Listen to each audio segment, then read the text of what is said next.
บายดีมาสืบต่อเกี่ยวกับการกวดความถูกต้องหลังจากที่ว่าได้กันกรองมาจำนวนหนึ่งแล้วก็จะปรากฏเห็นว่ามีสิ่งแปลกปลอมอยู่ในการกันกรองแม้นให้เรากวดเบิ่งคืนเนาะตัวที่ว่ามันกันกรองเข้ามาค่าของการกันกรองมันจะอิงใส่การตั้งค่าครั้งล่าสุด ในกรณีนี้เขาจะเห็นว่ามีการหมายคำตอบ39 32 33 25เป็นสิ่งแปลกปลอมเข้ามาเนาะเขาก็ต้องได้ไปเข้าไปเปิดเบิง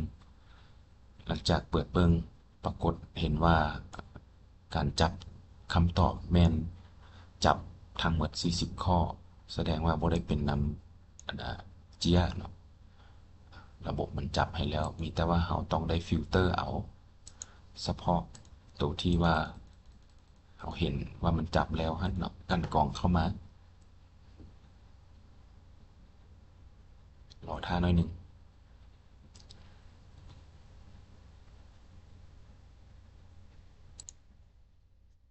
จากนั้นเราก็ลองเปิดกดกาเบิ้งคืนตื่มการหมาย32แต่ละอันที่ว่าถึกจับหมดเป็น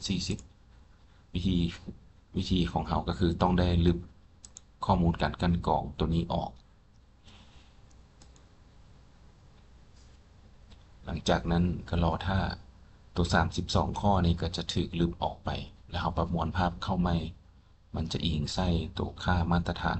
ตัวล่าสุดนี่เนาะก็ถือว่ามันจับแล้วตัว32ก็จะบ่มี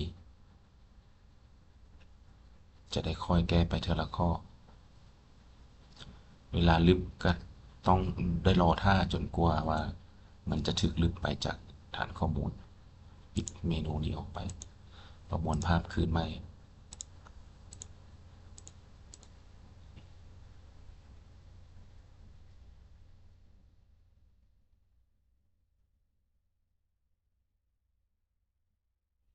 ถ้าว่าเฮาใจร้อนเกินไปเวลาลึกมันจะเวลาประมวลภาพคืนจะเห็นให้เกิดการเออร์เลอร์ตัวนี้เป็นสิ่งสำคัญที่จะต้องได้ระมัดระวังตืมลองกันกรองตัว40 32ข้อเบิ่งเนาะ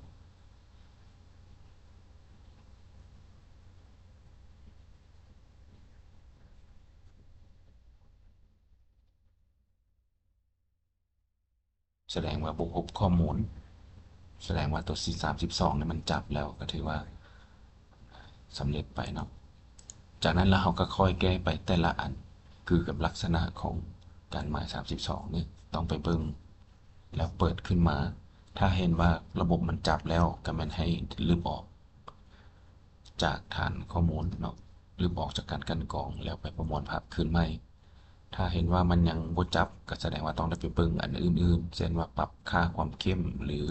การจับการหมายคำตอบทางเทิงทางลุ่มครับขอขอบใจ